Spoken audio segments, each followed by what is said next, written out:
and praise him in here. Go on and praise him.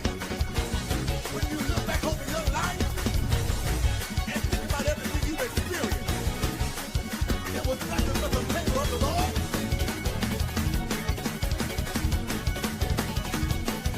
I said it was nothing but the favor of the Lord. If you know that it was the favor of the Lord, go on and praise him in here.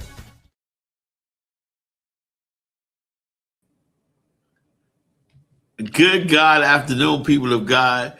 Welcome to the second Saturday in 2026, January. I want to wish my mother a happy birthday. Her birthday was on the 5th, and my auntie birthday was on the 4th. Wow, my grandmother was pregnant, God rest her soul, for 2 years straight because they're a year apart. So, and it was like the same day on the 4th and on the 5th. My mom is almost 80. I ain't gonna tell her age, but she is the oldest, the matriarch in the family, and she's strong, and I love her. I thank God for her. One of probably the hardest things that we ever have to go through as kids is to watch your parents get older, because it's like, wow, it's like they so used to being, so great and so strong, and then now they're older, and like we're gonna all get older one day as well. Welcome to Solutions Radio Show. I'm your host, Pastor Corey Wright. As always, we know what the problems are. We know we need to solve them. What we offer on this platform is solutions, dedicated acts of action that bring about true change, not just talking about change, and no excuses for excuses are man's tools of incompetence that build bridges of nowhere and monuments of nothing. I say that every show because I had to learn that in high school. I told the story about it. And you don't know how, especially if you're a teacher, how you impact somebody. And because I had to say that every day, it impacted me. And I say it every day. I want to thank God for this opportunity, broadcasting live from the WVTC radio and television network here in Illinois. Also, our sister station in Detroit, Michigan. We are doing some big things. You guys are going to be blown away about what this radio television station is doing in 2026. I am really blessed. Many of you would have been wondering what my co-host is. She won't be able to do it anymore because our schedules have been changed. We've both been promoted, and she loved doing it, but because that her schedule and my schedule and our schedules we on two different schedules now. We were on the same schedule. Hopefully, we'll be on the same schedule the next time the bids come in. So that's what's been happening. But I do miss Miss Katina Dixon, amazing woman of God. Today, I'm going to be talking about love bombing.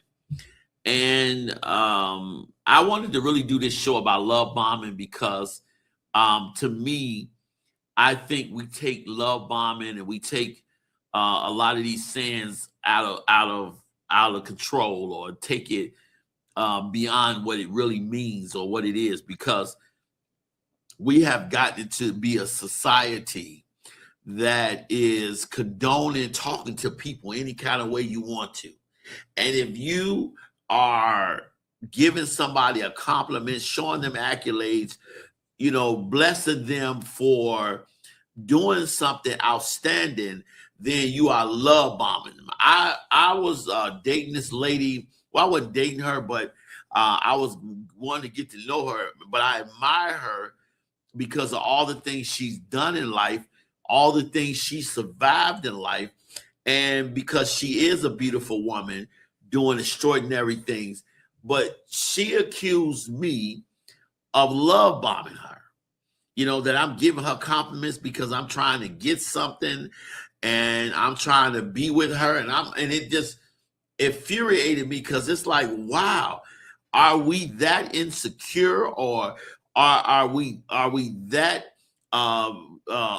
hurt, or we've had so many bad experiences where if somebody gives me a compliment, they got to be love bombing me or trying to get something from me? Are we a society where talking to each other without respect, love, and pointing to people, you know, it's a bad thing that somebody has to be love bombing you. And I just think people have taken that to a level, and I'm gonna get into what love bombing mean, the psychological part of that, the spiritual part of that, the mental part of that, why people may do that, because there are so many people insecure in who they are, insecure in what happened to them. They have let their experiences, craft their character. Whereas if anybody says anything to them that is remotely nice, that is remotely genuine, then they are turning around saying that they're love bombing them, because everybody is so looking for the rug to be pulled from under them. They're so looking for the out or the bad. They always got a plan B for something going wrong instead of having a plan A, which is God. And I really want to talk about that because I was talking to somebody the other day, an older gentleman, and I say, man, I complimented a lady, and he said to me, he said, man, you know, it doesn't make a difference what you say, you know, because most people respond from what's inside of them opposed to what's been said to them. He said it's like you're looking in somebody else's cup and wanting to make sure they have enough in their cup for them, but they're looking into your cup to see if you got more than them, which is a different way of how you measure it. Whereas you're looking to make sure they got enough, but they making sure you don't have more than them. And if you have more than them, they want you to pull into them so that they can have what you have. And that's a different way of measuring. And it made me think about how people measure compliments, how people measure love, how people measure what they have to offer somebody, how people measure happiness, that we all measure everything different because we look at what we've been through, what we've gone through, what people are really saying. We look at all these negative things and we think that everybody is trying to repeat the hurt that somebody else repeated. And I really want to talk about this because so many people have beat up good people with good intentions and have turned away God sent blessings, which were people to be with them, to help them, because they're so busy into what they're going through that they can't see the blessing in front of them. And I want to talk about love bombing. Now, what is love bombing? Let's first get into that. Love bombing is a manipulative and psychological abuse tactic. That's what love bombing is. Love bombing is somebody that's that's a narcissist that wants to tactically manipulate you and psychologically abuse you. That's what they want to do. Where an individual, a person with narcissistic traits, they will shower another person with excessive displays of attention, affection, grand gestures to gain control, or to accelerate a relationship to a point of physical. This intense idealization, why are you trying to say this intense idea phase is typically followed by a devotion stage, eventually a discard stage, and a harmful cycle of abuse. So what the person do is tell you everything you want to hear, treat you every which way you want to be treated, just so they can psychologically abuse you and manipulate you. They can get you for your money. They can get you for sexual desires. They can get you for convenience, or they can get you when they need you to a point. And so what happens is after they shower you with excessive attention, because everybody wants attention. Everybody wants to feel love. Everybody wants to know they matter to somebody. Everybody want to know the work that you do for somebody because you love them matters. And it matters because some of us have been showing love to people, to relationships, significant others in life period, and nobody even say thank you. And there are a lot of people, there are a lot of manipulators, there are a lot of users who don't care about you as a person. All they care about is what they can get from you. And they're not going to display love to you until you fulfill what they need from you. So I get that.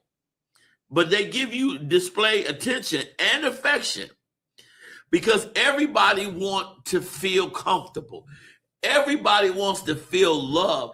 Everybody wants to feel safe. Not just a woman, but a man as well. Because if you mishandle somebody's vulnerability, you have lost them. So you want to handle somebody's vulnerability where you show them the love they need, but you don't hurt them while they're vulnerable with you. Because once I'm vulnerable with you and you treat me like any kind of way, then we're done. We're done. So now everybody wants affection and everybody wants gestures to gain. They want beautiful gestures. It is nothing like being loved the way you need to be loved without somebody telling you.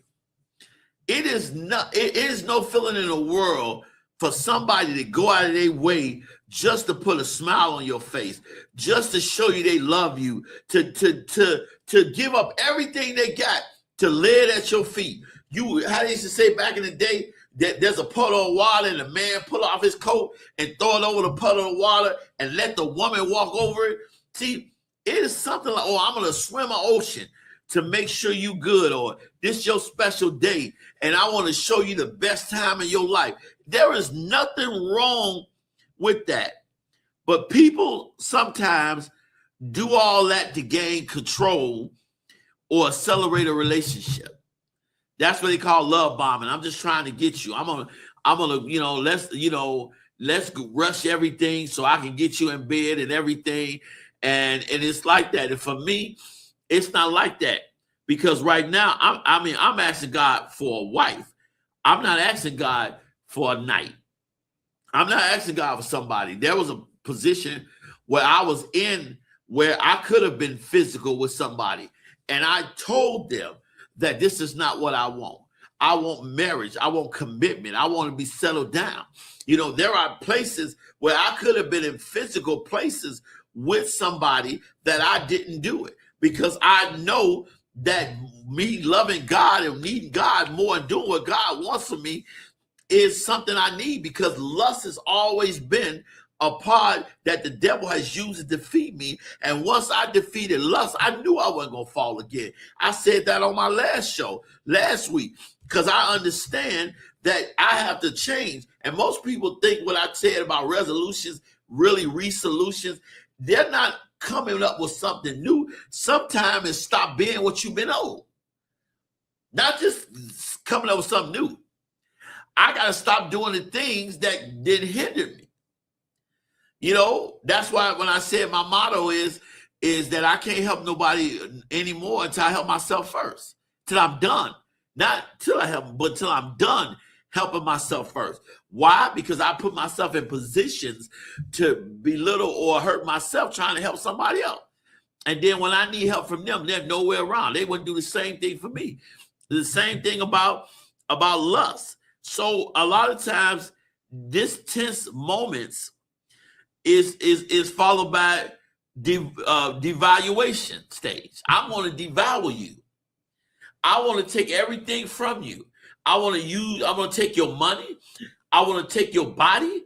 I want to take I want to be a part of your, break your spirit. I want complete control over you. And eventually after I do that, I'm going to eventually throw you away, creating a harmful cycle of abuse. So now, because see, here's the thing about love bombing that is really hurting somebody good or taking advantage of them, manipulating them or psychologically abusing them, is that even though you leave them, they're still going through that abuse. I've seen so many good women cannot be taken or be with because they're still fighting the battles with somebody that's not even there anymore. And how do you know? Because the minute you sit down, you talk about what you've been through. You talk about what the last guy did to you. You talk about even there with the women. You know, you're talking about what they did to you. And sorry about that. I'm trying to get everybody, connected to, we doing this, and you know how you want to share with everybody, because everybody need, so I'm like, I sit down, and the first thing they want to talk about is what somebody did to them. I've been through this. I've been through that. That's good. I'm sorry you've been through that. I wish I could help you. What do you want? Where do you want to go now? What do you want to do now? And these are things that love bombing doing. But here's the problem with love bombing, and when we talk about those gestures, they say these are the traits of love bombing, but watch this. What if you have these traits for somebody and you're not love bombing? What if you excessively display attention? Because I'm a very affectionate person, and I affectionately show attention. If I love you, I want to show attention, but I'm going to match your energy. See, if your energy is dry towards me, and just, okay, let me see you, or let me have, then my energy towards you is dry, or you get none of my energy. I'm not going in a place that's not warm for me. I'm not going in a place where I'm welcome. I'm going in a place where I'm asked to be. That's a big difference. You welcome to go over there? No, because I took the initiative to go over there when I wasn't invited. So anything happened, the first thing somebody can say, I didn't invite you. And you know your heart. And if your heart is wrapped up in your situation, then I can't help you. I am a very affectionate person. And I believe in grand gestures. I believe in doing nice things. So because I am a person, a good person that does that, am I always going to be looked upon as love bombing? When I really get into the psychological part of this love bombing, I'm going to show you where they're taking the gestures of a good person and making it all bad. Because it doesn't make a difference what you do if you have good intentions or you have bad intentions. Your intentions are going to be shown. But you could be a person with good intentions. They don't see that. And they don't care to see that, because they're not looking at you. They're looking at what they've been through. Let's get into some of these characteristics. I'm going to talk about some common examples and signs that a lot of experts have said is love bombing.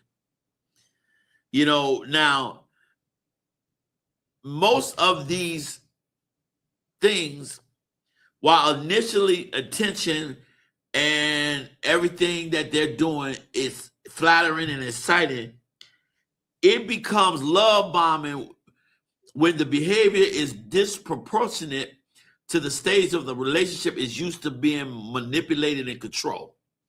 Let me say it in an easier way. It's good until it go bad. You know what I mean?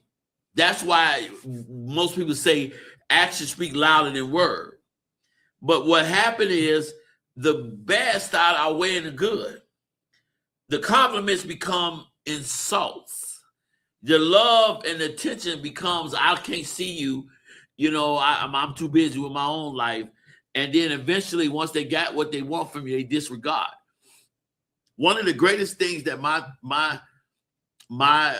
therapist told me when it comes to people and the disassociation with people, because like I heard a message where the guy said, when somebody left me, I cried. And I didn't cry because they left me. I cried because that they're gone. I cried because they left me, because the blessings that they were receiving was because of the favor of God on my life, because of the blessings that was on my life, that it wasn't because of them. So them leaving, I ended up leaving the blessing. And so my therapist said to me, he said that when you are the only one giving, you'll never feel guilty about leaving. If somebody has never gave you anything, they never gave you a card, and you have blessed them, losing them is losing nothing. I have watched people who had nothing that I've blessed and wouldn't turn around and give me a card. But they'll turn around and buy other people gifts. They'll use the blessing that I've given them to bless people that wouldn't bless them, but wouldn't even give me a thank you card. So when I look at the keys to love bombing, when it turns bad, because I'm sure a lot of people have tried. You can't love bomb me because I'm secure in who I am. I'm interrupted in God. So being uninterrupted, I don't worry about what people say, what they do, or what they don't, because it's what it is. So now, this is one of the things that people look at in love bombing: excessive compliments and flattery. It becomes love bombing when you're just saying that to get something, when you're trying to get that person. But if I love somebody, I admire them, and they mean the world to me, I'm going to excessively compliment them, flatter them. Because what you call excessive flattery and compliments is me building up and showing the person that's with me, I appreciate that. Now, in love bombing, it says over the top praise, such as calling someone soulmate and perfect, and very early on, often genuinely connection have been established. That I'm going to say you perfect and all. No, I'm not going to say that. You know, I'm going to say that you're an amazing person, that you're a soldier. I thank God for you. You've done great things in life. You should be proud of yourself. We have gotten to the point that if we build up people constantly, we say positive things and study negative things, and we love and show love in our words and our kindness, that we have to be love bombing. I didn't even hear this term until I started to get to know a woman and told me, because I admire the work she's done, that I have to be love bombing. And that blew me away. Like, if I talk to you and call you all kinds of names, or if I'm disrespectful to you, or if I put you down, that's more acceptable than somebody flattering you and constantly compliment you and telling you how much you good, and to push you to greatness and make you feel that I have to actually look at my life and be careful to not to say good stuff to you. That makes absolutely no sense to me. With all the negativity going on, I look at this, and this blew me away. And I want you to really hear this. I grew up on rap music that idolized and lifted up a woman being called a bitch word on the record, calling a B word on the record. In society, you're calling people N-words and all these negative words on a record, and it's being played, and then talked about, or all these movies and all these things where you got men disrespecting women and women disrespecting men and cussing, and everybody is embracing that. But then when somebody gives you excessive compliments and flattery and builds you up, they got to be love bombing. So basically, you saying to people, if they say too many nice things to you, that they got to have an eternal motive, and that you would feel better if they were disrespectful, if they was dirty, or they just had so many negative and bad things to say to you. Where do that do? What, like, it makes sense to me that in order for you to be accepted, you got to speak negativity. I'm blown away by that. I don't agree with it, but I'm blown away by that. You know, if I don't call you out your name or talk derogatory to you, I'm love bombing you? Come on. That's crazy. So they say excessive compliments, flattery, over the top praise. Over the top praise. Over the top praise. How can I over the top praise somebody who deserve it? Somebody that means something. To speak life. The word of God said you speak life and death out of your mouth. How can you over the top praise somebody? If I say you are a conqueror, I say you are a mighty woman of God, I say you're super beautiful, I say you're amazing, I'm speaking life into you. If I say that you are my soulmate, or you're perfect, I know you're not perfect in the world, but you can be perfect for me. But I'm saying stuff, and they look at it like I'm saying all this before a genuine connection has been established. How do you establish a genuine connection? The Bible says you try by the Spirit. We need discernment in our lives when it comes to people. We need to pray for discernment, because one of my boundaries is to use godly discernment so I won't be derailed from my destiny. But you got to look at that. Then it says rapid progression, pushing for a quick commitment, such as talking about marriage, moving in together, or planning an elaborate future only after a few dates. I'm going to tell you something. You know, after one date, if this person is somebody you want to build a life with, or somebody you can see yourself with. Because if you are trying them by the Spirit, because there are people that my spirit would not rest being next to them. My spirit wouldn't feel good. It would not rest. I could not even concentrate around this person. That's because of who that person was. So there is nowhere in the world that I know I'm going to marry this person. But pushing for a quick commitment. You know, now, when I look at that quick commitment, you know, there are certain types of commitment.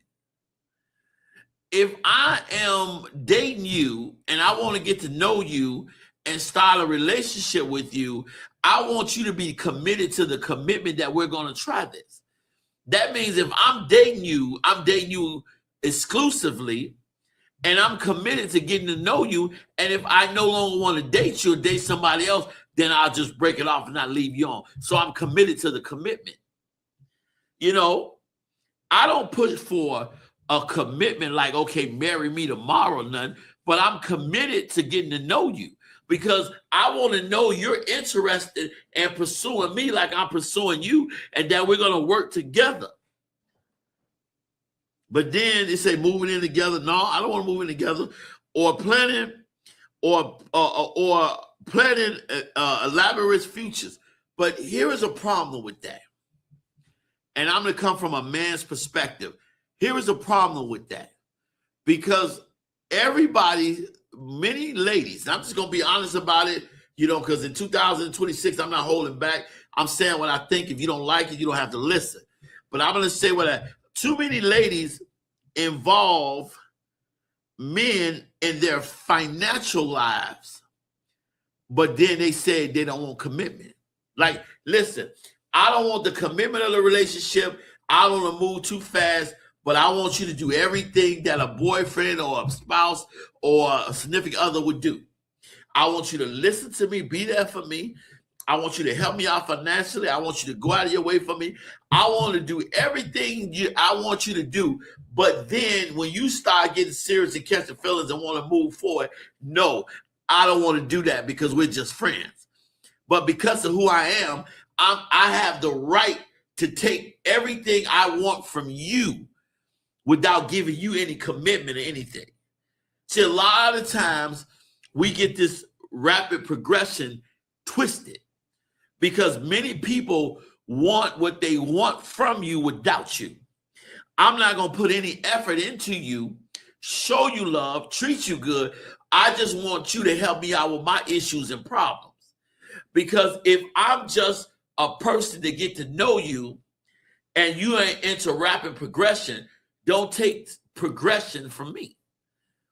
Don't take my progression in life, my ability in life, my blessings in life, and use them at your discretion without rapid progression. See, we don't talk about that.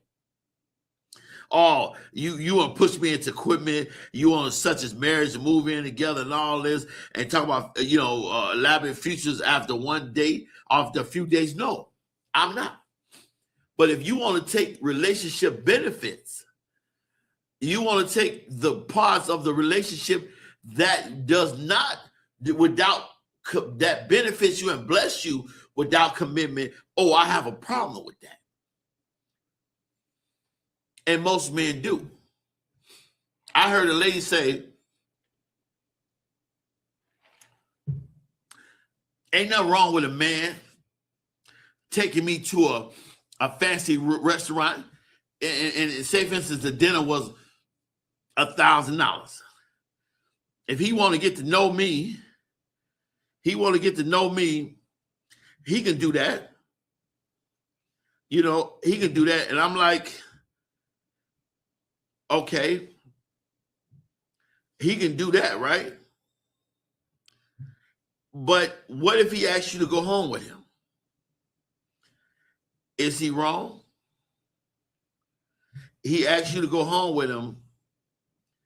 Is he dirty? Is he trying to move too fast? Is he treating you like a piece of meat? A man shouldn't want to spend that much money on me. Why? Are you his woman? Are you his wife?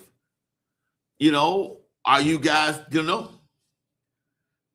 me, my first date with somebody, before we go out to dinner, let's go have some coffee.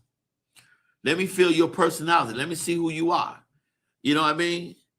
Because I have a problem with rapid progression when it benefits one person. You're supposed to be my man. You can't help me out. Okay.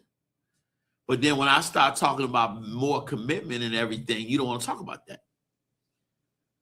You move it too fast. Let's move for a quick commitment. I don't mind a slow commitment as long as you don't take commitment benefits. Now, I know a lot of people out there, especially ladies, you probably read that. I see the comments and people like, oh, nah, you can't say that. Yes, I can say that. I can't say that. I'm not asking for yours. You have women have ridiculous requirements for a man to do to get to know them just so they can say they're not interested. No, thank you. I've been through that before where I've had people use me and have me doing everything that a man should do. I told you last year somebody tried to come back in my life when somebody really destroyed them. But then they come back into my life, after they got, divorced, they came back in my life and said, I wish I'd have gave you a chance and everything. Okay, yeah, you saying that now because this man then ran over your face. But you didn't think about that when I was helping you through your emotional problems, when I was helping you financially, when I was doing for you, when I cared for you. And the minute I told you my feelings, what did you say? You said that, we just friends, and, I'm not ready for all that. And, I didn't know you was going to feel that way, but you took everything you could that a man would give, and then let me know right then and there that rapid progression is, they talking about love bombing. No. That stops. No. Because if I'm going to give you every benefit of a relationship that you don't want to be in, it's not going to happen. And it's the same thing vice versa with women. That man wants you to do everything for him, help him, and he won't do nothing for you. He didn't want to commit. He didn't want to settle down. Drop that joker. So when we talk about rapid progression and you don't want to push for quick commitment, you don't want to talk about marriage, you want to talk about being together, you want to plan elaborate futures after a few dates, then that's fine. I'm 100% with you on that, especially in this love bombing age. But don't take relationship benefits then. If you're not going to be exclusive with somebody, say, I'm just dating and I'm not dating exclusively, fine. That's fine. But don't take benefits from that. Because you know what? You don't have a right to take what somebody worked their hard for just because they got to get to know you. Because a lot of times men don't get a chance to know a woman without doing for a woman first. Simple. Many people don't want to deal with that, but it's the truth. Women deal with it sometimes. I'm not saying it's just a man thing. Women deal with it as well. They got to help a brother out a long way and then, build him up, and then he end up going with somebody else. But a lot of men don't get a chance, especially in this day and age, especially if you're a good man with a good job and a good heart, you don't have a chance to court many women without having to help them first. But then everybody always scream about that rapid progression. When that lady told me that, well, man, if he really want to be with me or really want to get to know me, and I want to go to a fancy restaurant downtown, then I should be able to, he should do that, and nothing wrong with that. Why? And he shouldn't expect nothing. Okay. That means I can utilize him to take me to the best place, and I ain't never gotta even care or whatever. And when I don't want to deal with him, I just throw him to the side, and he did all this for me. No.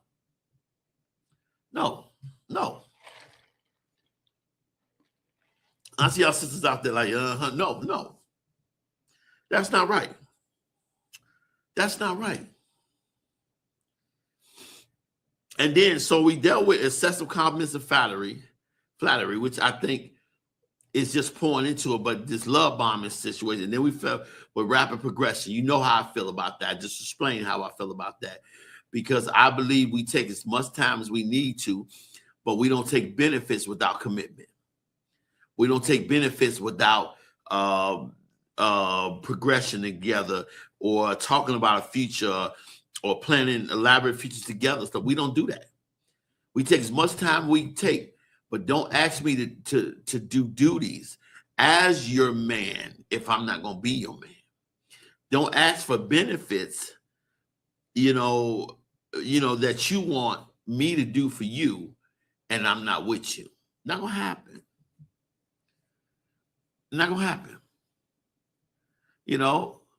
Now, the next one that's really tripped out is constant communication.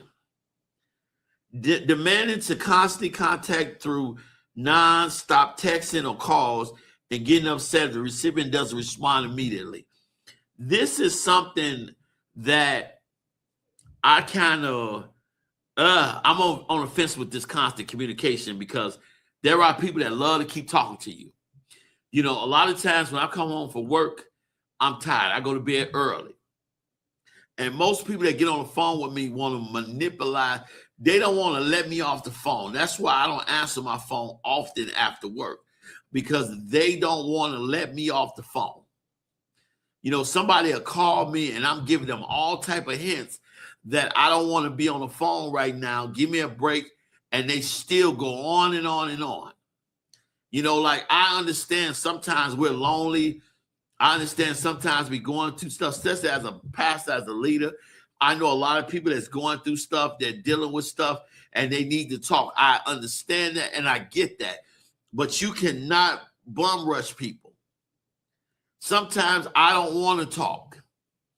And people they're constantly text me, they're constantly talk to me, and it's like I can't deal with that. I don't want to talk all day. I can't have a relationship over the phone. And you cannot smother me. You can't smother somebody. Sometimes, I'm not going to do that. But if you're not, and then another thing is, I'm not going to keep talking to you and you're not talking to me. Life is life and for everybody. But if you're going to call me just to talk about negative things and just to talk, and if all I am is somebody you mention problems to, then I don't have a fair place of communication.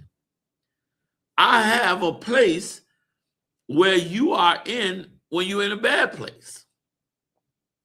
I don't want to be a person that people just call when they're going through bad. I don't want a relationship like that, especially if I have not put you in any bad positions. But people used to blow up my phone.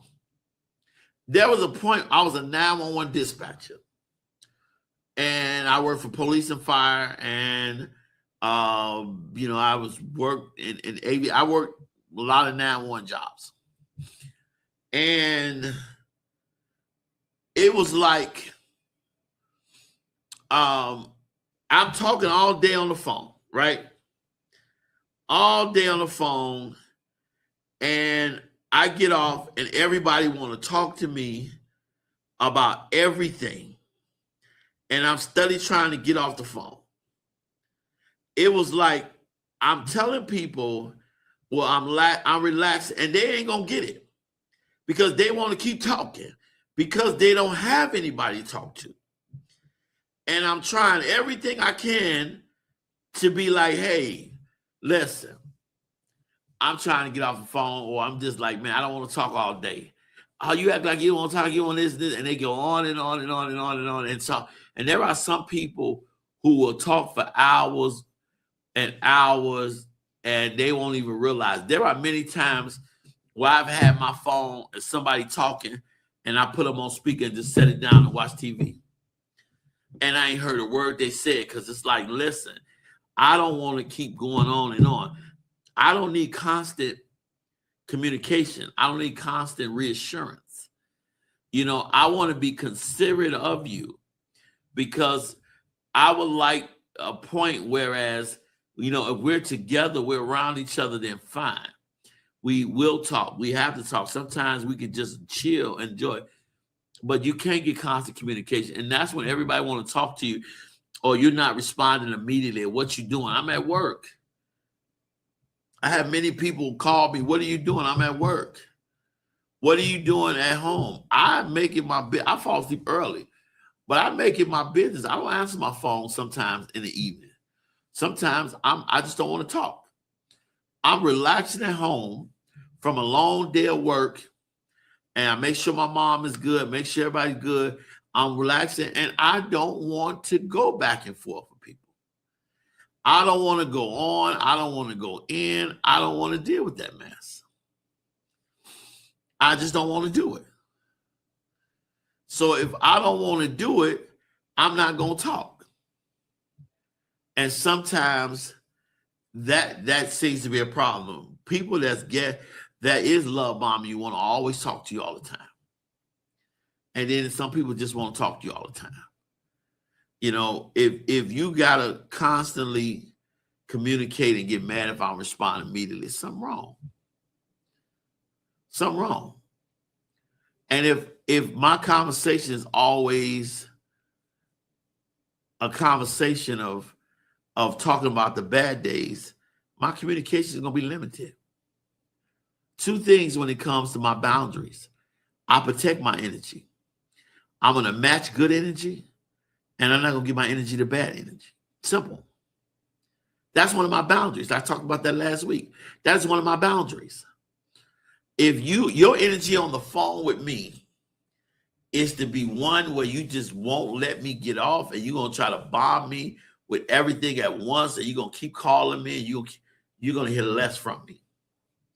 Now, if your energy is a negative energy, and all you want to talk about is problems, and all you want to talk about what's going on, and you don't want to show a brother love, you don't want to talk about good things, you don't want to pull up, you don't want to do those things, you're always busy with everything in your life, fine. I'm not going to even try to talk to you. You won't get none of my energy. And my energy is going to be scarce around you. Because it's easy when when things that they're going to happen. So that constant communication, I'm on the fence with that. That can also be a love bombing, or it has to be people who just are lonely and they want they want to live vicariously through the phone with you because they can't live with you, period. Or if they were with you, then it'd be different because they're under you. I don't mind my wife, significant other, always under me, but eventually we need rest. We need space. We can't always constantly, so I'm on the fence with that. Another one is lavish gifts. I'm on the fence with that one. Is right. Lavish gifts. You want to give people you care about gifts. It says, giving numerous or expensive gifts that seem inappropriate for the nearly early stage of relationship, which can create a sense of obligation. Now, that is both ways, because there are some people who want to impress you with what they got. There are some ladies that's not going to talk to a man that got less or don't have what they need to have, which again creates love bombing. And there are a lot of cats or a lot of ladies, a lot of people with money who prey on people that's weak because they know that they can give them what they can't give themselves or what they don't have. And some people are in bad need. Then what happened? They get what they get, and then they use them and leave them alone. That's what a lot of these pimps do. A lot of these people out here with money, because there are a lot of people who are with people just for money. There are a lot of people. You look at a lot of these stars and a lot of these famous people, and they got women lined up, not because they're good looking, not because they got all this charm and pizzazz. They got money. They got fame. A lot of people are attracted to who you are, to people, who you are in society, what you have. They're attracted to your wealth. They're attracted to your impact. They're attracted to your fame. They have nothing to do with you. So a lot of times they'll give you, they expect lavish gifts. A lot of times I give people gifts from my heart, but I'm not giving them obligations. I'm not telling somebody you got to do something for me because I did something for you. No. Now, that works both ways. Don't take lavish gifts from people if you know you don't want to be obligated to these people. I'm not saying it's right to give anybody anything out of obligation or make them feel that they got to do something for you because you blessed it. But you got to ask yourself, if I just met this person, why does this person want to buy me a brand new car and pay all my bills? Because, see, we can, in this society, act naive if we want to, but we woke. We woke. You know what I'm saying? One of the stars I like, and I'm not a big rap fan. I mean, I like some rap, but Biggie Small, rest his soul. He said in one of his lyrics, "I'm black and ugly.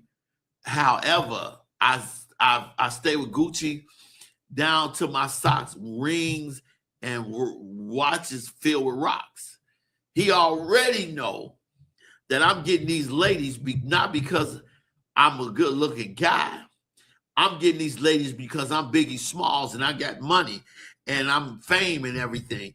And a lot of times you got to do that, but we act naive. We act naive. I've been in clubs where when I was in the world, I was in clubs and you have that one lady, beautiful lady, she's sitting at the bar and she gonna sit there and talk to you as long as you keep her glass filled. Once that glass is filled, she going to go somewhere else and she going to talk to somebody else. And she going to talk to that person. As long as you keep her glass filled, she gonna talk to you. But a lot of times we take gifts and we want to act like it didn't mean nothing to us, or it shouldn't mean nothing to you for doing. I've had a lot of people, that have taken advantage of my kindness and weakness, at the time. And I say kindness and weakness because I was such a good person, weak in my giving, weak in my discernment, and weak in my boundaries at that time. Whereas I let people take what they needed from me and leave me or walk away from me just to be with somebody else, or say I shouldn't have developed any feelings. Okay, but you're taking everything you need from me. Now, that's not your fault. That's my fault because I was stupid enough to do it. Won't happen again. But when we look at lavish gifts, especially in early thing, why are we giving lavish gifts? There is a thing on Facebook and on these social medias where this guy do this prank with this fancy car. He'll walk up to this lady, beautiful lady, on the sidewalk. They're rude to him. They cracking jokes on him and everything. One lady's like, I ain't got no time for you. You broke. You ain't got nothing. You ain't this and that. But then he go walk and sit in his fancy car. And when he go sit in his fancy car, they come running to the car. Hey, how you doing? Everything. He basically like, wait a minute, I'll just match your energy. What changed? Oh, I didn't know you was riding like this. The car. Why is it that people dress the way they do? Why do they dress the way they do?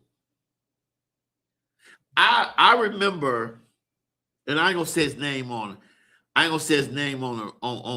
the radio show, but I was working down at the Hyatt Center.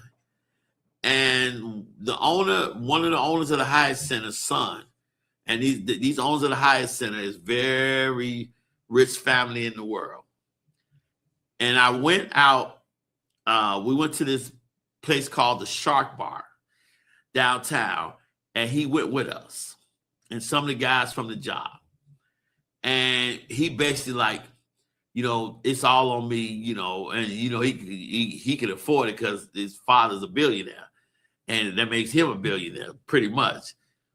And he had a black card. And he showed the lady, the lady, he said, I'm going to open up a tab.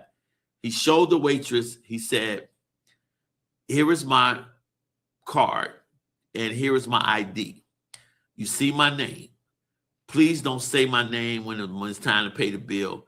We have open tab. So we got food, we drinking, whatever we drinking.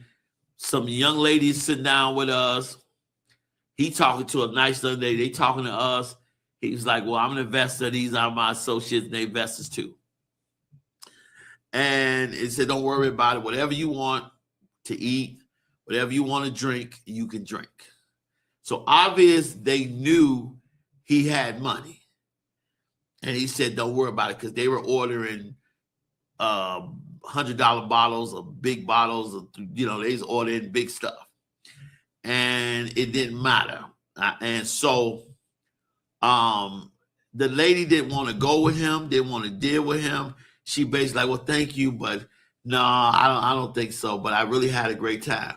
So the waitress came and said, Mr. So-and-so, can you sign this? And the lady said, so-and-so?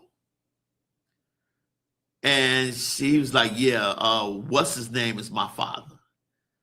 Oh, if you could have seen the change in her eyes, if you could have seen the change in all their eyes, because from that moment on, that lady that I was talking to wanted to take me home. Not because of me, because of him. And that lady changed. She was like, well, I was a little, because I've been hearing it all night, but, I mean, we can get to know each other. He said, no, I can't do it. You know why I can't do it? Because until you knew who I was, you were nice.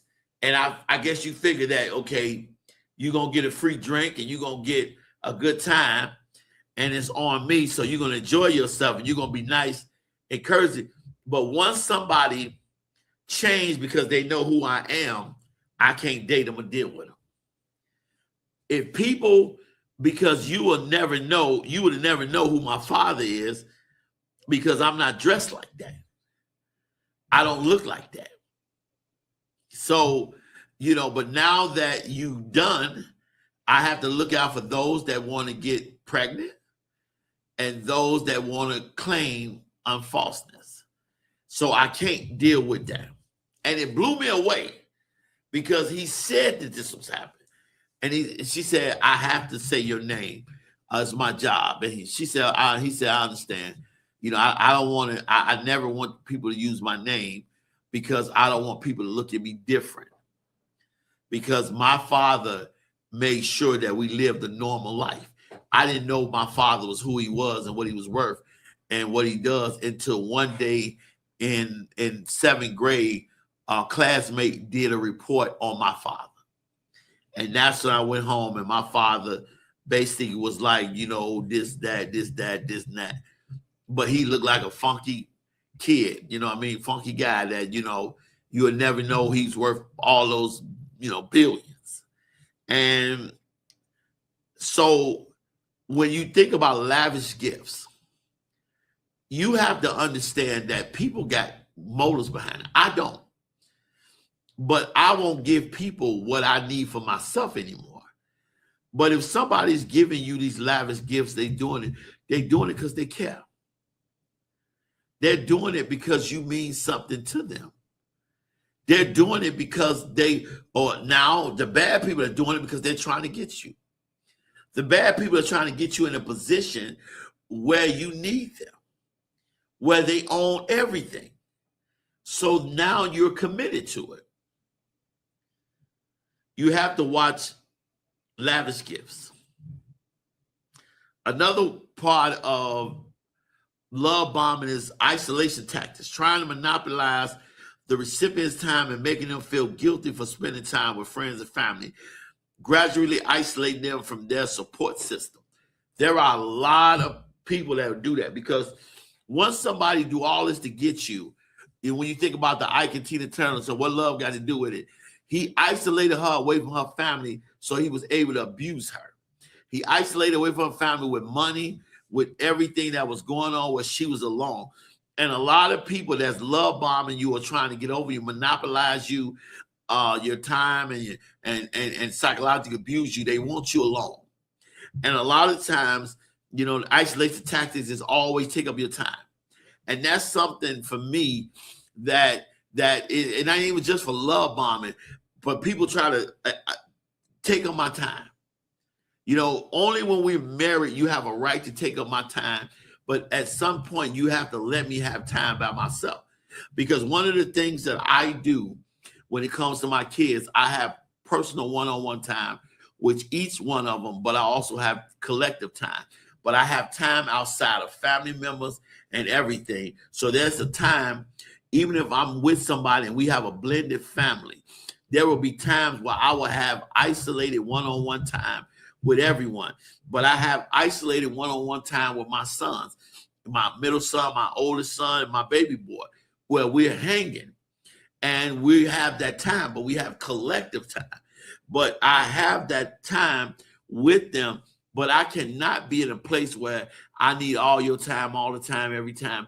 No, even when we get married. But again, a lot of people do that. In the beginning, I got to call you constantly. I got to be around you constantly. You come over here, you're going to do this, you're going to do that. And it's like, listen, I get it, but I can't do all that at once. And we talk about love bombing. Everybody wanting, let me just get all this. Let me get that. Let me see this. Or we're going to do this. Or we're going to do this. You're going to come over here. You're going to do this. That's okay. But because one of the things that you look at, you calling me all the time. You texting me all the time. You can't do that all the time because I can't be with you all the time. And a lot of times people are used to being isolated. You have a family. Many people feel alone because they don't see the people that love them around the people that love them. No, I got time. I got to have time with my family. I got time with my family. I can't be around you. constantly. But that's not just love bombing, because these are all the points of love bombing. I just think it's another name for insecurities and for doubt, for needing self renewal, or they need somebody to validate them. That's what I think this is. And I think a lot of these terms like love bombing and all this other stuff is just teaching our society to treat one another and say whatever they want to say to people and think that's okay. That's not. These same characteristics for love bombing are good characteristics. It is the agenda, and it is what's in your heart behind this. And another topic, is ignoring boundaries, disregarding established boundaries and becoming upset or angry when simply trying to enforce them. One of the things of love bombing that I do agree with is that people will do all these characteristics to get you not to enforce your boundaries. And that is one of the things that's one of my boundaries, that I am enforcing my boundaries in 2026. One of the things that have always defeated me is that I will always say I'm going to do something, and the devil will send somebody to make me, to inspire me or cause me to do something different. He can't make me do anything. I'm God's chosen. But he'll send somebody. Like if I say I'm going to save money, he'll always send somebody to me that will make me spend money. But I'm trying to save money. Or if I'm trying to do right, he'll always send somebody my way to entice me to do wrong. You know what I mean? Because when I say I'm going to live for God, then all of a sudden I become attractive. Everybody, want to put me in it. When I'm saying I'm not living in lust and flesh no more, I have more offers now that I'm saying that I believe that, and I'm living that, and I want Jesus more than anything. I want to know him like Peter knew him. I want to know him like Paul knew him. I want to know Jesus. I want to be Jesus' servant just like that. I want to be able to do what Jesus called me to do, what he said I could do, what he said. I want to do exactly that. And so now I've been offered more people than you could imagine, but I want none of that. Because that was something the devil always got me with, was lust. And when I was able to conquer lust, it was different. To be in a place with a beautiful woman and do nothing. To be in a place where no, thank you. If it ain't commitment, it ain't God's way, I don't want it. No, thank you. You're very beautiful, but no, that's not me. That's not what I want. Another thing is my finances. That's always defeated me in my finances, because I would give people what I need for myself. Just like the man said, I'm looking at people's cup to see if they got enough. They're looking at my cup to make sure I ain't got more than them. You know what I mean? Their measurements of how they measure life is different. But I've been there, because I give people what I can spare outside I've done helping myself. That's the difference. I stick to my budget. I stick to my targeted savings goal. I put up what I'm supposed to put up towards the business that I'm trying to do and the property I'm trying to buy. I do those things regardless. And if I spend what's in my budget, I don't go in there. I just go without. I'm that disciplined. If I have a certain budget to spend, and if I help somebody with that budget, then my budget is what it is. I go without. And I'll tell somebody, this is what I can help you with. And once that's gone and you did what you want to do with it, that's on you. It has nothing to do with me, because I'm not going and doing what's going to hurt me to help you, because I know people wouldn't do that for me. I know many people have tolerated me and they want nothing to do with me, but they tolerated me because I'm blessing them.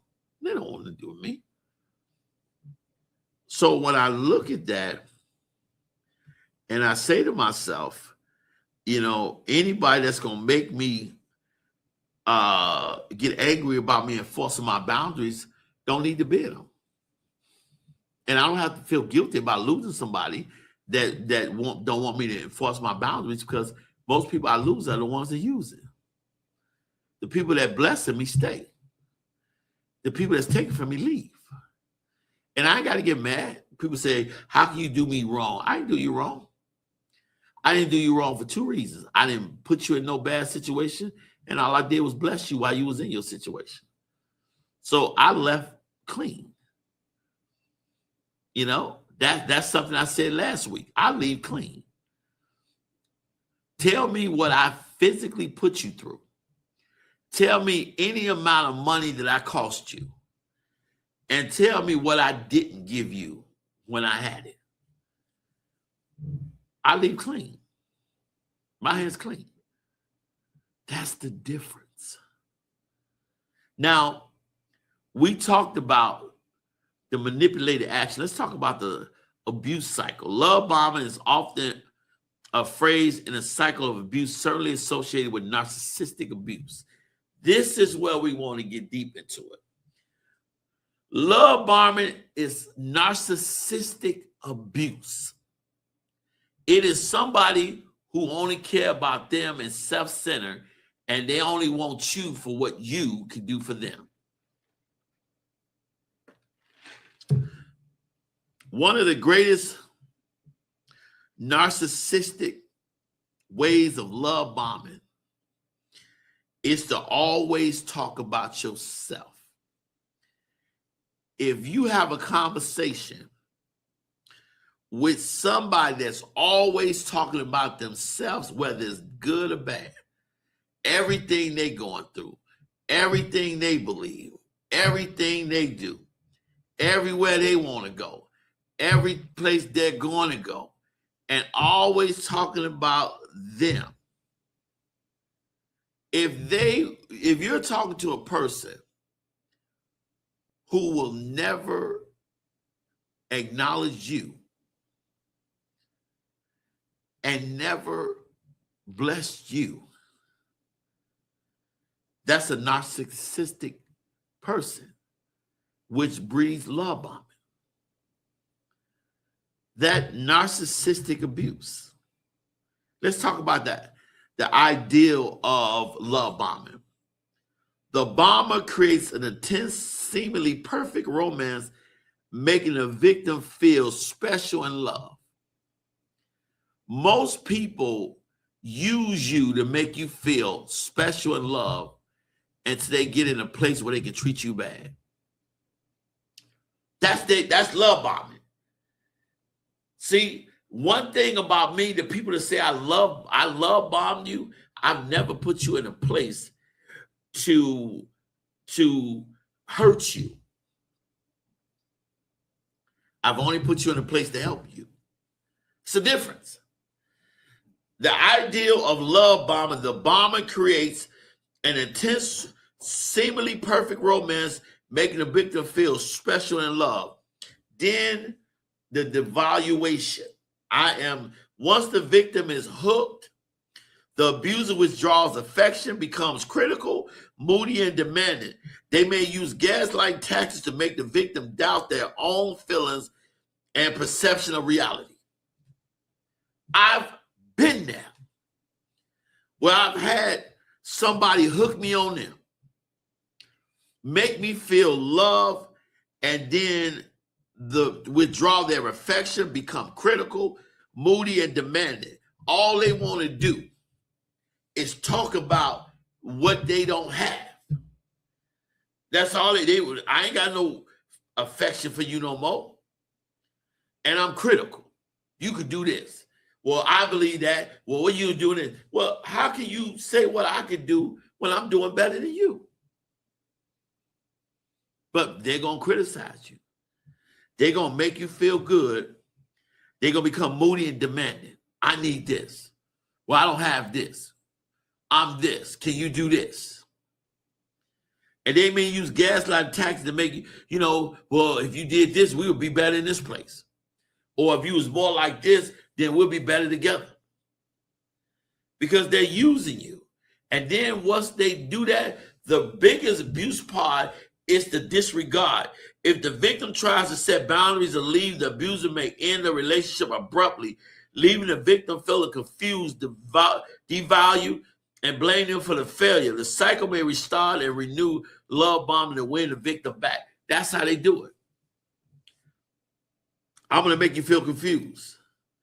And then when you set boundaries that's best for you, I'm going to take my love back. And this is the ideology of my therapist. If you look at what they've brought to you, done for you, poured into you, you'll realize it's nothing. But they're going to make it seem like they did so much for you. They gave you the world. They were standing right there, even though you did all the work. And then they're going to gaslight you and make you feel good. And then they're going to make you think it's your fault. So they're going to stab you in your back, see you bleed, and then they're going to hand you the knife and blame you for bleeding. That's what gaslighting do. So what do? If you suspect you're being bombed, trust your instincts. This says instincts. I said the spirit. Use discernment. The Holy Spirit. Try people by the Spirit. Look at their fruit. Because there are track records and resumes to where we've been at. There is no place that I've been that I owe anybody anything. I've been on radio for years, but there is no station I've been on that I owe anybody anything. I don't owe anybody. There is no church that I have not went to that I have not made an impact, that I've not poured into, that I have not blessed. Nowhere. Everywhere I go, I bless and build. Even when I'm scrutinized, I bless, build, impact. You have to think about that. No matter what happens, I bless, build, and impact. So when you look at your instincts, you set boundaries. Clearly communicate your comfort levels. Observe how the other people react. A healthy partner will respect your boundaries. Abuser will likely become upset. If I tell somebody what makes me work, what makes me feel good, what do I look at, and you get upset, you're an abuser. If I tell you that I feel a certain way and this is where I'm comfortable at, and you say that you have a problem with that, one of the things that people used to do was I would set boundaries, and people will go and put themselves in a position to make me come out of my boundaries and do for them anyway. I would say, hey, this is all I can do. And they would be like, okay, but then they would go do something, and then they would say, well, I need you to help me here, because I'm in this situation and I don't know what to do. And what I would do is I would, to my detriment, go help them. And then now they got what they want, and I'm in a bad place and they can't help me. I don't do that no more. Somebody say to me, well, I don't know how I'm going to do this. And you know what I say to them? Same thing my therapist said to me. I understand. And what that's saying, I understand, is I understand you in a situation. I understand I didn't put you in that situation. And I understand I can't help you out of that situation now. I understand you going through. Believe me, I understand. I've been there. But I don't do that. That's one of my boundaries. Healthy partners, they congratulate or they encourage good boundaries. Anybody have a problem with anything that makes you feel safe, they are an abuser. Only abusers get upset. Well, why you feel that way? I have a right to feel that way. I may want to eat my chicken baked, and you upset that you cook fried chicken. Okay, right now, this is my boundary. I want baked chicken. I'm going to eat baked chicken. If you have a problem with me eating baked chicken and I don't eat your fried chicken, you're an abuser. Anybody who get upset with what you do, which is best for you, and because it doesn't benefit them, they're an abuser. Healthy partners will respect your boundaries. Okay, you don't want to eat fried chicken. You want to eat baked chicken. You know what? Let's eat baked chicken together. Okay, you eat baked chicken. You eat your baked chicken. I respect your. I'm gonna eat my fried over here. So you got what you want. I got what I want. But I'm respect your boundaries. Another thing is maintain independence. You know, continue spending your time with your family and friends and pursuing your own hobbies. One of the things with me, even when it comes to relationship, comes to people, family, I'm going to spend my time, but I'm going to spend time when my energy is good. But I'm never going to stop doing what I work so hard for. I'm never going to stop pursuing property and pursuing business and pursuing some of the things that God gave me. I'm not going to stop pursuing that. I'm going to pursue it because I'm pursuing it. I maintain my independence. I'm not going to put myself in a place of detriment for you, but I'm going to maintain that. So whatever you don't like about whatever I'm doing, you have a right not to like it, but I am not going to change it for you, especially if you're not building anything for me. You know, that was the biggest thing in therapy that touched my life. I am worried about scrutinization, thoughts, and opinions of people who have never poured anything into me. The people that pour into me are not, they have nothing to say. The people that's helping me build, they have nothing it's the ones that take with nothing put in. No, thank you. So I maintain my independence. Why do I have to listen to you when you don't work with me to accomplish anything? I'll listen to you. I'm not stopping derailing my plans to prove who I am and what I am to you. It's not going to happen. So you have to maintain your energy. I'm going to do what works for me unapologetically. And I'm not going to let you put me in a position where what I do works for you. Now, you can put me in a position where what I do and you do works for us.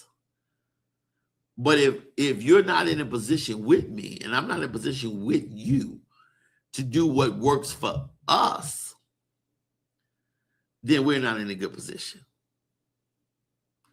Not going to happen. Another thing is to always seek an outside perspective. Talk to trusted friends, family members, mental health professionals for an objective viewpoint. One of the things that people don't want you to do is to get an outside perspective. You know why? Because people don't want to be wrong. There are so many people don't understand that people twist words. If you really look how Jesus was tempted in the wilderness by Satan, which he was led in there by the Holy Spirit,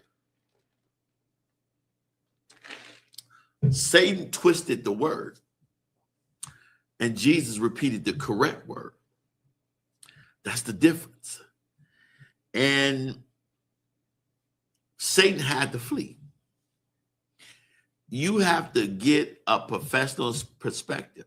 What did therapy do for me? Therapy gave me a professional perspective. It gave me a perspective that I didn't see. And it showed me where I got stuck. And it gave me the tools to get unstuck. But it gave me the tools not to get stuck again. So sometimes you got to look at an outside perspective. Sometimes we are victims of our own intelligence. Well, can't nobody tell us nothing.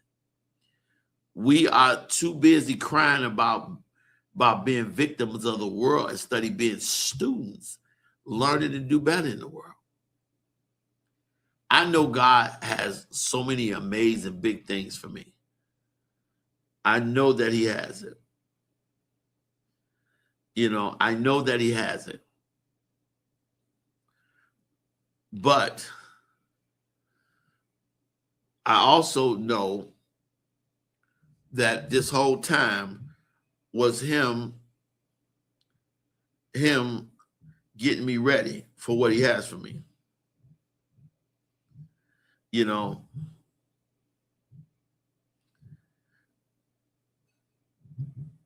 hold on one second.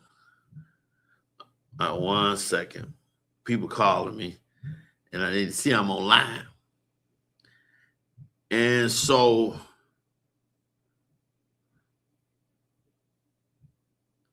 that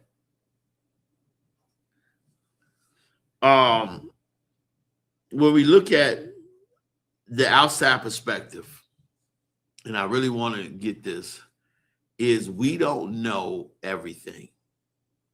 One of the hardest things in life is to see people who won't admit that they're sick.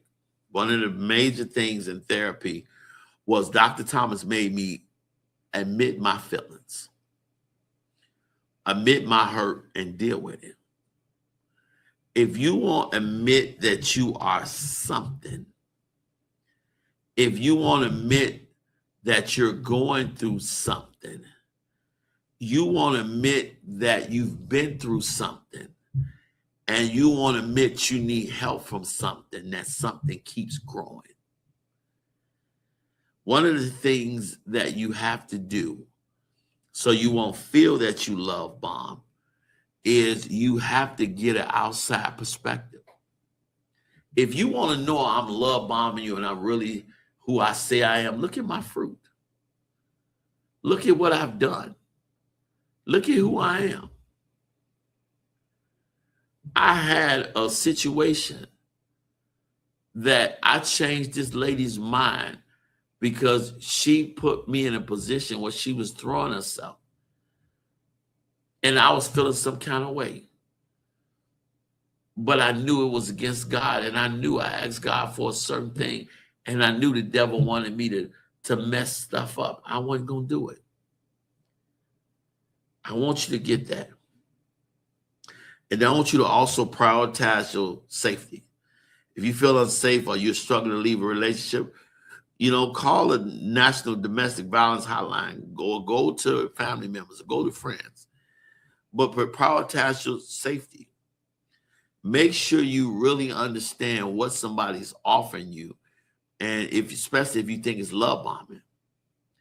Because a lot of people got into amazing situations, and it took a lifetime to get out of. One of the greatest things about Tina Turner's story was Tina Turner was going through, when she first met Ike wasn't a bad person. Well, he was a bad person, but Ike didn't treat her bad. Ike didn't treat her bad until later after he married her. It was that part in the dressing room when he hit her. When he in the prison room, he's like, you the sorriest I know. I got the right song at the right time and everything. She said, well, what if I get up there and don't sing? She tired. He said, I need you to get on that stage. And the abuse started. But when she got him, and I even like what he said to her mama. When the mama said, you say Anna Mae sing that good? He said, put it like this. I can get anybody in my group, but I want her. And when you think about that, you got to look at the safe. Look at what all she had to go through. Even on what love got to do in her 40s, coming out on her own, look what happened. He still tried to scare her with a gun, but she wasn't scared no more. She wasn't the same small, frightened Anna Mae. She was big, and look what happened. She made so much money, did so much great things outside of that. So you have to prioritize your safety. You have to watch out for these love bombers, these manipulators. But if you try them by the Spirit, many times, and I've said this many times, God shows us who people are. But because of our desire, the way they look, what they have, and what we want, and just simple, some of us are so lonely, we ignore what God shows us. There is nobody that God over on me or did me wrong that God just showed me they were wrong. I decided not to pay attention. And when we look at the things that you have to go to, people can love bomb you unintentionally. People don't mean it. Sometimes what you perceive as love bombing It's stemming from deep-seated insecurities, anxious attachments, or lack of healthy relationship skills. That's the part of love bombing. Because I got about a little over half an hour. I want to get into that. Everything that we say is love bombing is not love bombing. What we hear is people that are pouring into us, that is showing love to us and acknowledging and giving us accolades, but because we have characters stemmed in deep-seated insecurities and anxious attachments or lack of relationship skills, we feel that they are love bombing us. First, let's deal with deep-seated insecurities. There are a lot of people that's insecure. There are a lot of people that are in leadership positions, that are in relationships with amazing people, that is very impactful, that are insecure.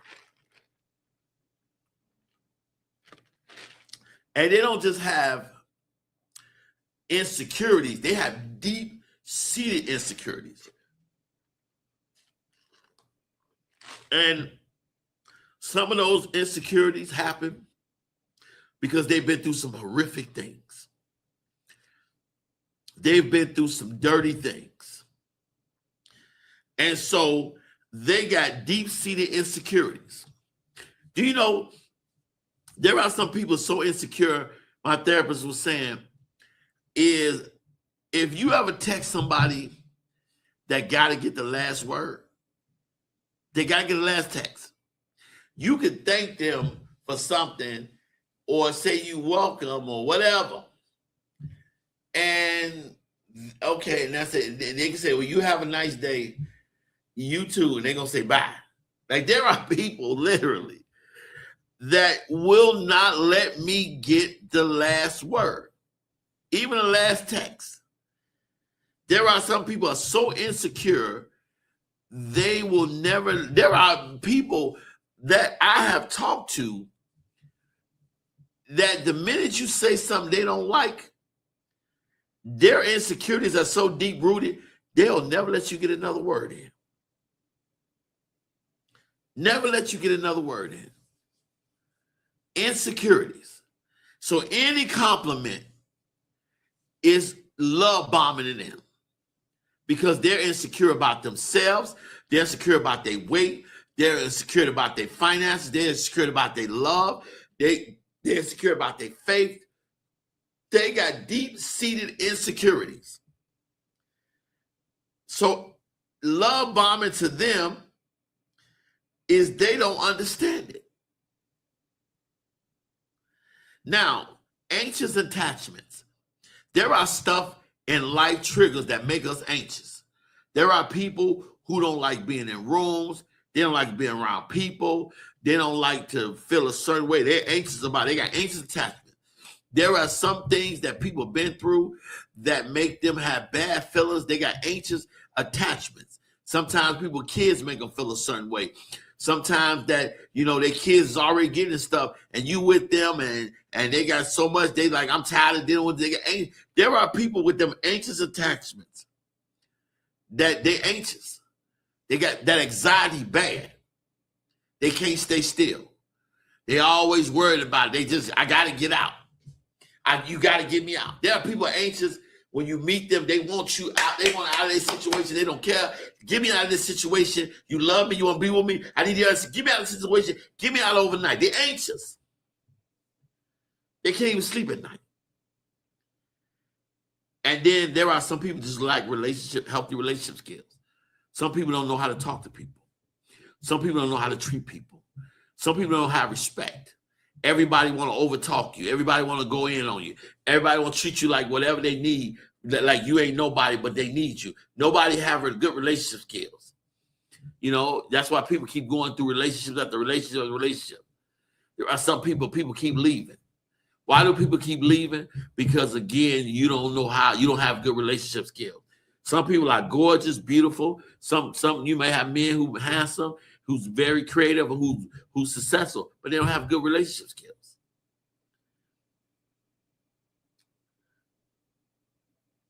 Where someone feels intense emotions but expresses them in an overwhelming, boundary ignoring way that mimic manipulative tactics. So, when a person has deep-seated insecurities, anxious attachments, and lack of healthy relationship skills, they genuinely feel and miss emotions but expresses them in an overwhelming, boundary ignoring way that mimics manipulative tactics. While malicious love bombing is intentional manipulation, the unintentional kind involves someone who, with good intentions, who create an immense, suffocating pace, excessive affection driven by their own need for reassurance rather than calculated plan and control. Ooh, I just said a mouthful, didn't I, engineer? Oh, yeah. I'm about to say that again.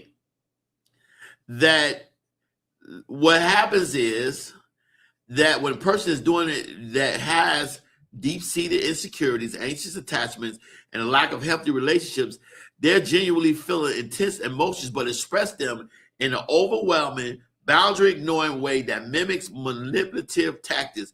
While malicious love bombing is intentional manipulation, unintentional manipulation, or unintentional kind, involves someone with good intentions who create immense, suffocating pace, executive affection driven by their own need for reassurance rather than a calculated plan to control.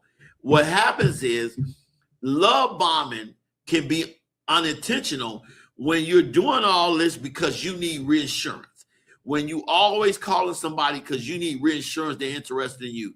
When you always doubting that somebody care about you because you need, when you just smothering them and suffocating them because you need reassurance, because you don't believe somebody will love you the way they should, and you need reassurance, so you snatching and grabbing, you constantly snatching and grabbing.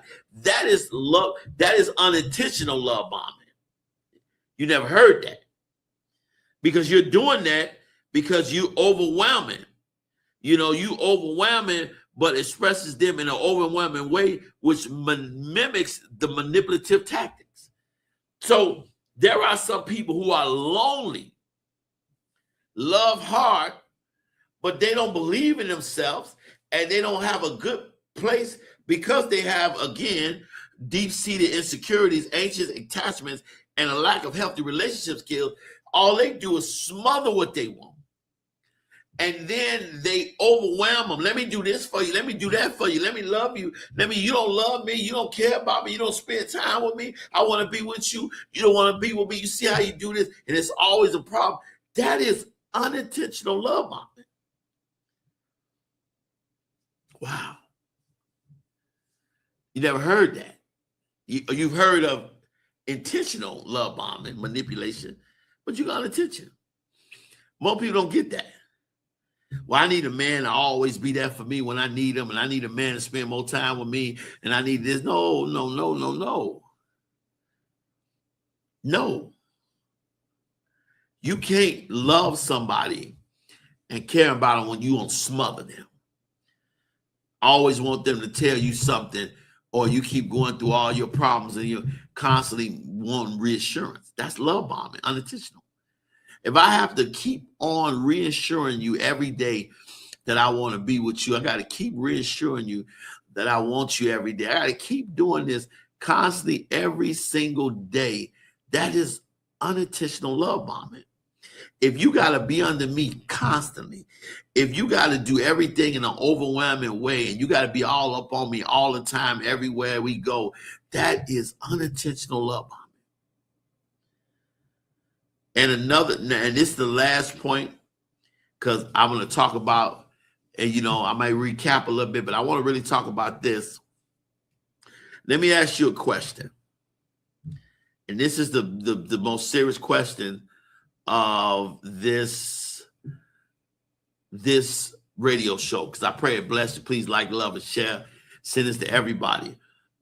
But could a good person who's sure of themselves, who loves God, knows where they're going, securing themselves uninterrupted in God, who God could have shown them that you're the person, could that person be mistaken for a love bomber? I want you to think about that. When I was studying this last night, God gave me a scripture. And he gave me Psalms 127. And Psalms 127 said, except the Lord build the house, they labor in vain that build it. Except the Lord keep the city, the watchman waketh but in vain.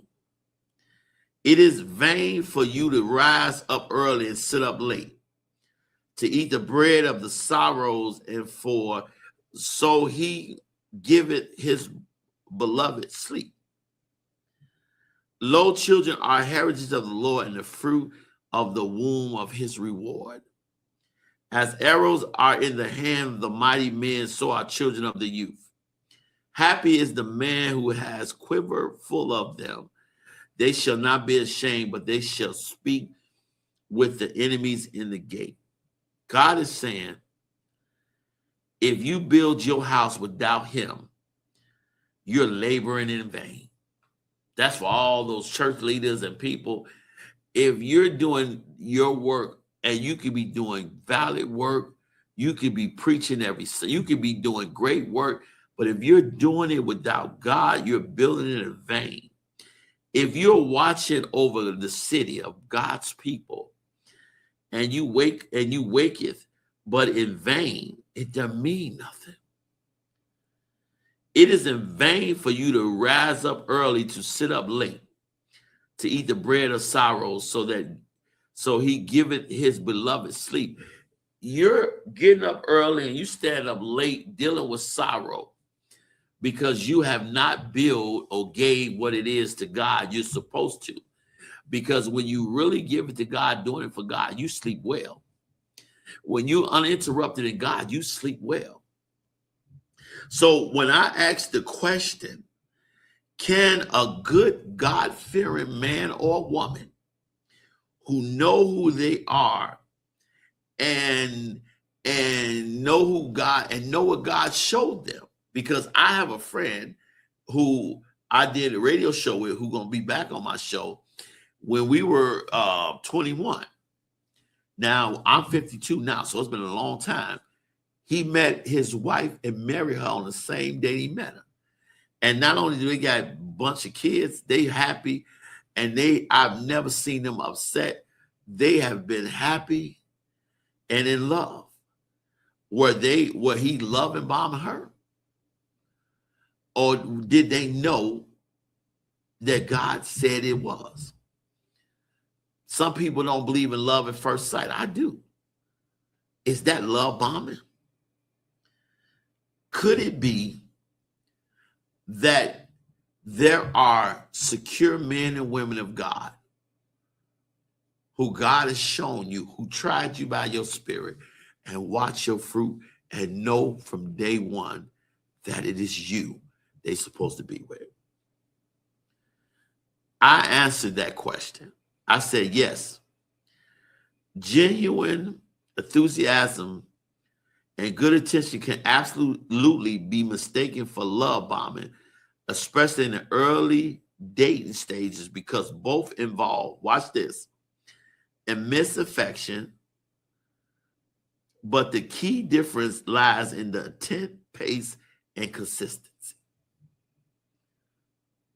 Love bombing is a manipulative tactic with ulterior motives of control and dependency, feels overwhelming, insecure, and ignores boundaries, whereas good intentions lead to real, patient connection, respect for pace, a genuine courtesy about the whole person and not just the idealistic person.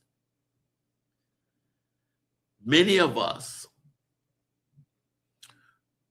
We are hoodwinked by love bombing manipulators, narcissistic people, because we have not tried them by the Spirit, asked God for godly discernment, and we have not seen the fruit that they bear. Both people, a person that is sent by God, that is a good person, has genuine, and they're genuinely enthusiastic about a person. They have good intentions, and they're often mistaken as love bombing. I have been mistaken as a love bombing because I believe in building up people and speaking life into people. But my intent, pace, and consistency, I've never asked anybody to do something for me because I paid for something. I've never put people in space.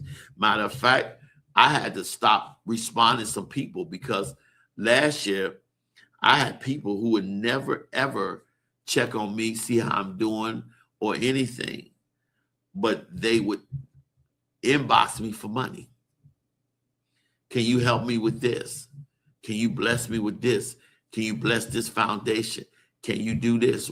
But would not even think about it. You know how many people that I've had love bomb me here wouldn't even donate $1 to this radio station, but then turn around and look at it. I've had people who I've helped, and they'll turn around and say, well, what do I get paid? Okay. I'm paying for the space, and I'm giving you an opportunity without asking you for nothing. But everybody is looking to get something. That's why a lot of people don't have nothing, because people have forgotten about giving, doing unto others as you would have them do unto you. You know, I'm always blessing somebody, but that's why I'm always blessed. Where other people are suffering, I'm being promoted. Where other people's going, I'm being blessed. Why? Not because I deserve it, but because I put a blessing. I be a blessing to other people. And you reap what you sow. It is better to give than receive. I know, because I'm always giving, constantly. There is a difference in a genuine person and that have been mistaken for a love bomber, because they have the same intense affections, but they have intent, pace, and consistency. That is the difference, people of God. And I really wanted to do this show. Because it meant a lot to me. Because I want, like next week, I'm going to be talking about getting hurt by people you love.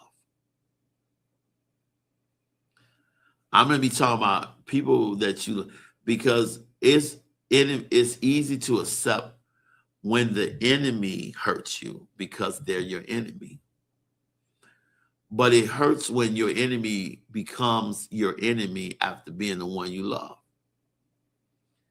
It hurts for you to go through something unnecessary and brutal and hard with somebody you've given your all to, just to have them treat you like nothing. That is the worst thing in the world. But so many people do it. And we don't think about who we hurt.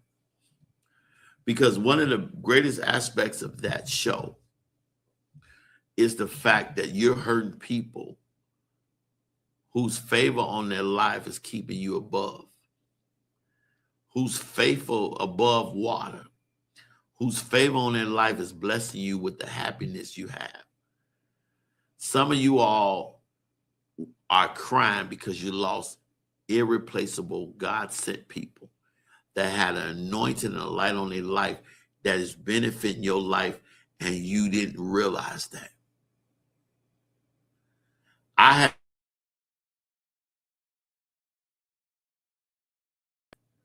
the impact that I've had in their life or wherever I went at, but it doesn't matter that they won't admit it. That because that's why I'm that enemy.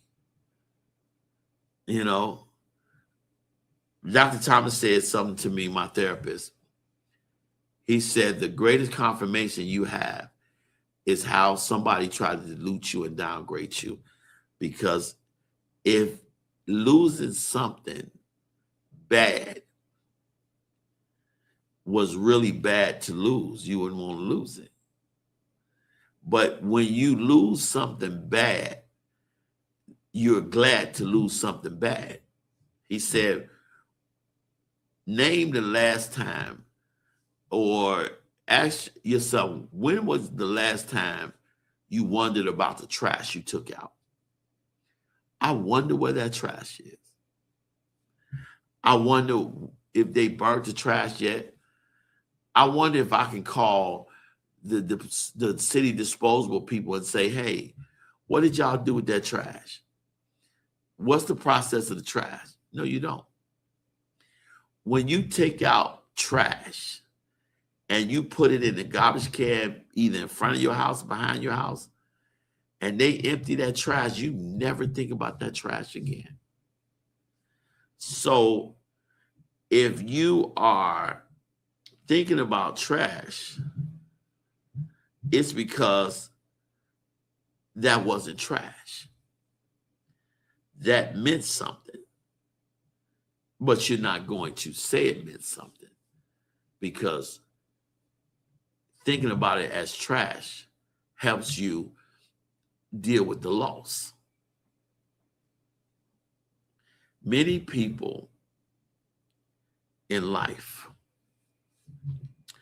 are hurting. Many people in life are dealing with deep-seated insecurities. Many people are dealing with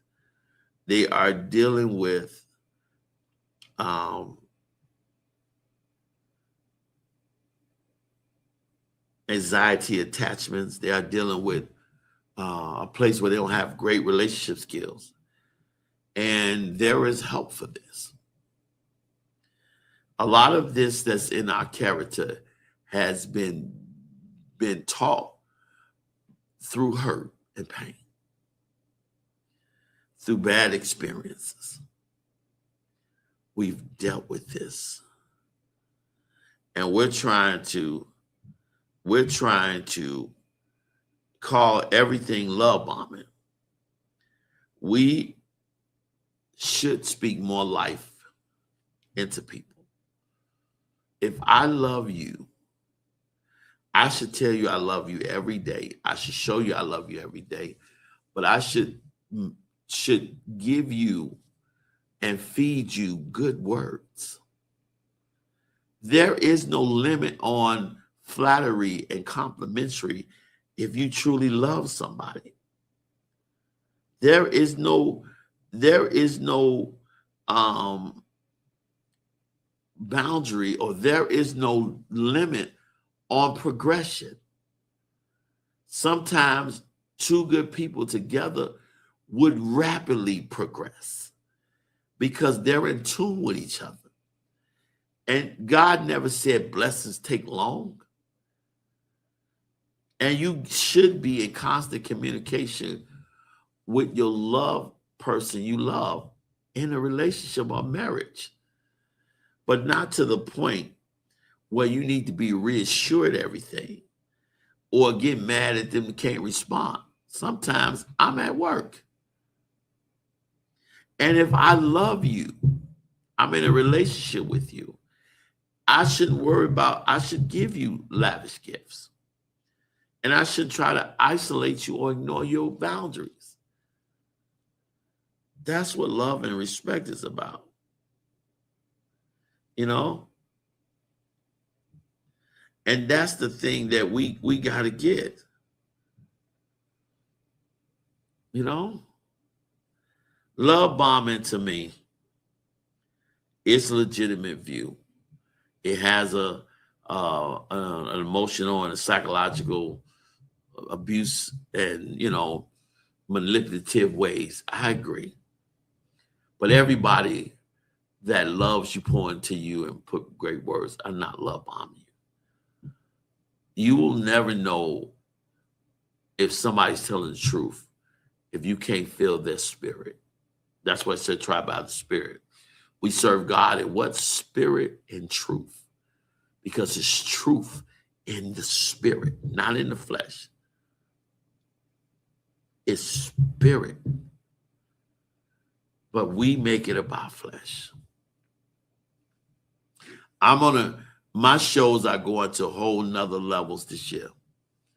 You see, my last week's show was different. A lot of people talking about it. This show, they're going to be talking about it. Next show, they're going to be talking about it. I'm going to get back into preaching the word on Sundays. I don't need to be in nobody's church to preach the word. I can preach on my medias, on my platform. I'm going to give a good word of perspective every day starting next week. We're starting Monday, where I'm giving a word of perspective with the word of God every day. Because I want people to understand they matter. I want people to get this. Everybody ain't out to get you. There are still good men and women out here. There are still people who value who you are. Everybody ain't love bombing you. That lady said I was love bombing her. I really liked her. This is a while back. Really liked her. I thought she was an amazing, beautiful woman. But she was hurt, and she was teaching her daughters to look at men the same way. The devil defeats us with double-mindedness. If you say that all men are dogs and no good men out here, why are you praying to God for a good man? That's double-minded. He ain't sending you nothing. But if you pray for a good man and believe you going to get a good man, he's going to bless you with one. We have gotten this love bombing mixed up. We are better than what people think of us, and we have to better our diction towards one another. You are not your situation. You are not your community. You are a man and a woman of God. You are a child of God. Do you know in the Bible, God never refers to us, but never referred to us as adults. Even in scripture, he said, when I was a child, I thought like a child. But when I was a child, I put away childish things. We are childs of God, sons and daughters of God. This is what he said. Because adults are hard to change their mind. Why? Because we have lived a life that have shaped our thinking where we're not open for change and difference. All we know is our way, even though our way hasn't worked for us. We have lost the respect. We have made this dating stuff and love unfair. We have been set up to lose in this thing because we view stuff by what we've been through and not what God put in front of us. I don't like the term love bombing. I understand it, and I think it's another fancy word, but I think if we didn't have all those deep-seated insecurities, if we didn't have anxiety attachments, if we didn't have a lack of relationship skills, then we wouldn't have so much love bombing going. Because how can somebody love bomb somebody that's a man or woman of God that use discernment, that the Holy Spirit shows you who they are? There's a difference. If you are insecure, you are hurt, you are in pain, you are going through stuff, then you're going to look at everything as love bombing. And then we have to watch those unintentional love bombers, those people who want to constantly call you and constantly be on you. They're smothering you. Some of you are unintentionally love bombing because you're trying to consume a person because you want them. And you don't let the relationship happen. And then love bombing is also when you want you talk about rapid progression, but you want progressive benefits. I want everything from you that I need from you, but I don't want anything that's going to make me have to take you in a relationship. No, thank you. We got to be smart about that, people of God. We got to know that we're worth more than that. You cannot tell me my worth. New Year resolutions. I don't have any new resolutions or resolutions, but I stopped being the versions of me that destroys me or hurt me or keep me stagnant or allow the enemy to defeat me. I stopped doing that. I'm smarter with my blessings. I am away from lust. And I'm going to continue to do what I need to do regardless of anybody's support. I'm not fighting nobody in their house. I'm not fighting nobody in the house. You don't have to acknowledge who I am, what God said, or what God is doing. If you do, you don't. I'm not fighting in your house because God will give me my own. People of God, I want to thank you guys for tuning in today. I want to thank you and all the people that follow the Solution Radio Show. It makes me feel good because I've been doing this a lot of years.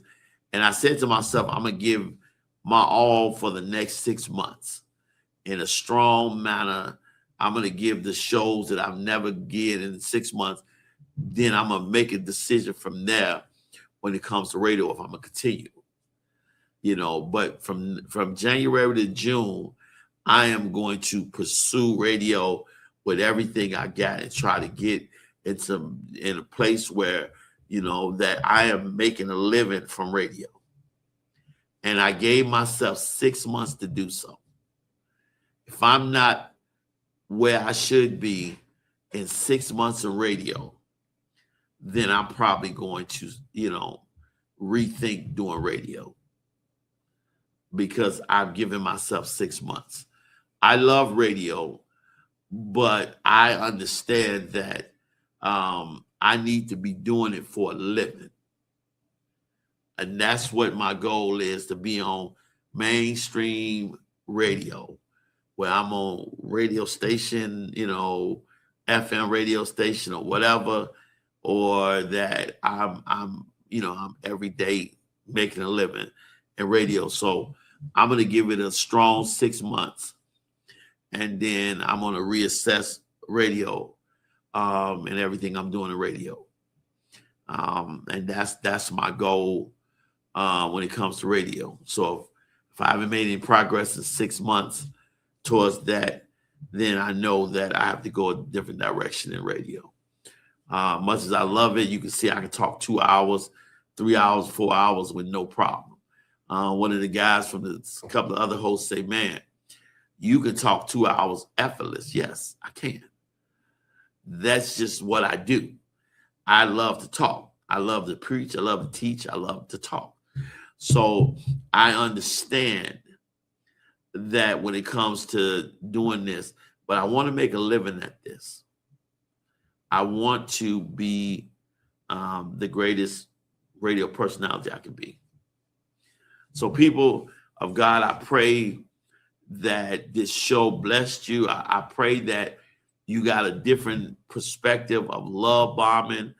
I pray that we won't use love bombing and the effects of love bombing and what it means loosely, that we would really take care of what we say and how we say it, because there are good people that's not love bombing, that's really loves us. And you only can tell the difference through the Spirit. Try by the Spirit. and by the fruit people bear. I love you guys. Tune in next week where I talk about people you love and hurting you and how dangerous that is to them, especially if you God sent. It's going to be a powerful show. I'll see you guys next week. Remember, be the change you want to see. And remember, nobody's coming to rescue. God is with you. You get up and you rescue yourself. Love you guys. See you next week. Deuces. Go to your Apple or Google Play Store and download the WVTC Gospel Radio app today. You can also say, Alexa, play WVTC Radio Skills. Would you like to play WVTC Radio Network? Absolutely. Download it today. Views made on the preceding program are not those of WVTC Radio, iNetworks Communications, or their financial supporters. Winning victory through Christ, WVTC Allsip Chicago, and iNetworks Communication Station.